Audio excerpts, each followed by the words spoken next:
guys, welcome back to my channel. So today we're going to work on legato, just a couple tips and tricks that I've used over the years to help develop my speed and accuracy. So let's have a look at some of these tips. Okay guys, so today's topic is going to be legato. So if you're not familiar with it, what it basically means is literally flowing without intervals. So in guitar, as far as what we're going to work with today, it just means instead of picking every note, you're picking select notes and using hammer-ons or pull-offs to turn those groups into more smooth passages, okay? So instead of doing something like this,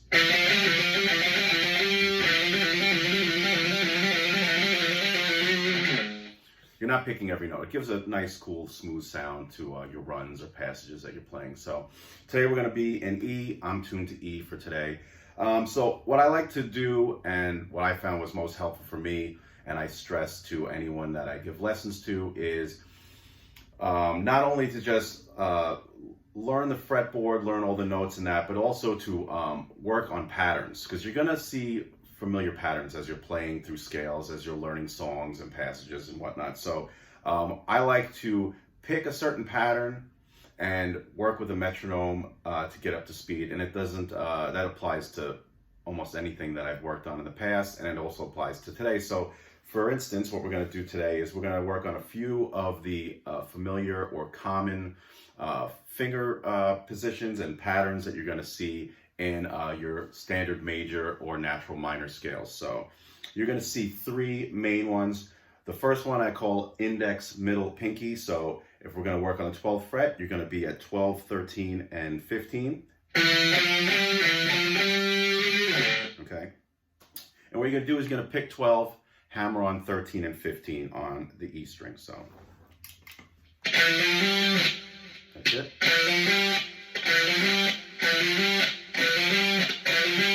Right? Then you're going to move up to the A string. Then you're going to move up to D. And so on and so forth. So what I like to do is just practice that moving from string to string. Just that one pattern. Just the 12, 13, and 15. Okay. Now you would work with a metronome. You would start slow, as I suggest with all of my lessons. Start slow and then gradually increase. You can increase by whatever increments you find comfortable. Maybe you want to do 3, 4, 5 beats per minute, and go up till it gives you a hard time. Then you're going to back off a little bit to the last BPM that you felt comfortable at, and then work on that until you're able to increase your speed, if speed is your goal. You're also going to be able to make sure you're playing it clean. You're not going to want to play it sloppy and get further ahead. That's not really helping you with improving. So we're going to do this. All right, so that's 12, 13, 14. Sorry, 12, 13, 15. Then you're going to do 12, 14, 15, which is another common pattern that you're going to see. Start in E, move up to A, D, and so forth.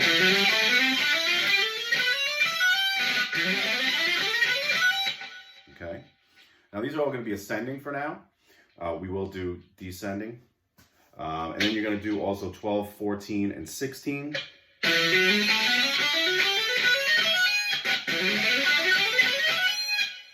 And also work that with a metronome. You can also do these patterns backwards, descending, and I do suggest practicing that. For the sake of this lesson, just to keep it as condensed as possible, we're not going to go over every possible combination, but I do recommend not just doing it at this position. I mean, this is a very comfortable position to start at today. It's also the key that the guitar is tuned to, but I would suggest doing it on all different frets, because you'll also be able to work on your stretches on the lower frets, and also being able to squeeze in some of these at the higher frets, because you're not going to just stick to this position whenever you're playing or improvising or whatever you're doing.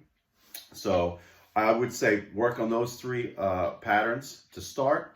And then I would say work on, if you know any scales, even if it's just a major scale in that first position, just practice doing that same legato through that. So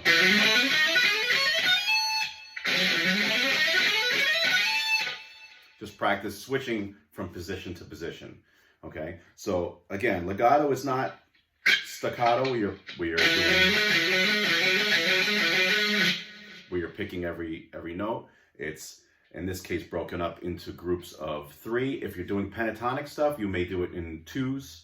You may want to come up with other patterns, but for the sake of today, we're doing groups of 3.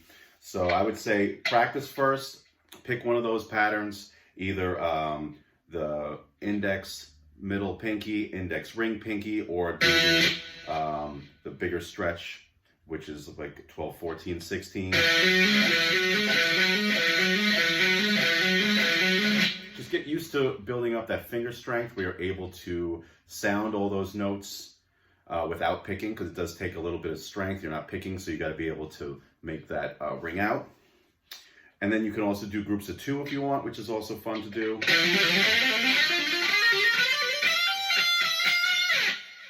Something like that. Okay, so work on that. Work on those different fingerings. Work on playing them in different positions. Work on doing ascending and descending. And then once you feel comfortable with that, try going through some of the different scales that you like to use or different modes that you like to use. And just practice. So like I said, with the metronome, build it up, get to a place where you're really pushing yourself, where it starts to get a little sloppy. And be honest with yourself if you're getting sloppy or not. Don't just go after speed for the sake of speed.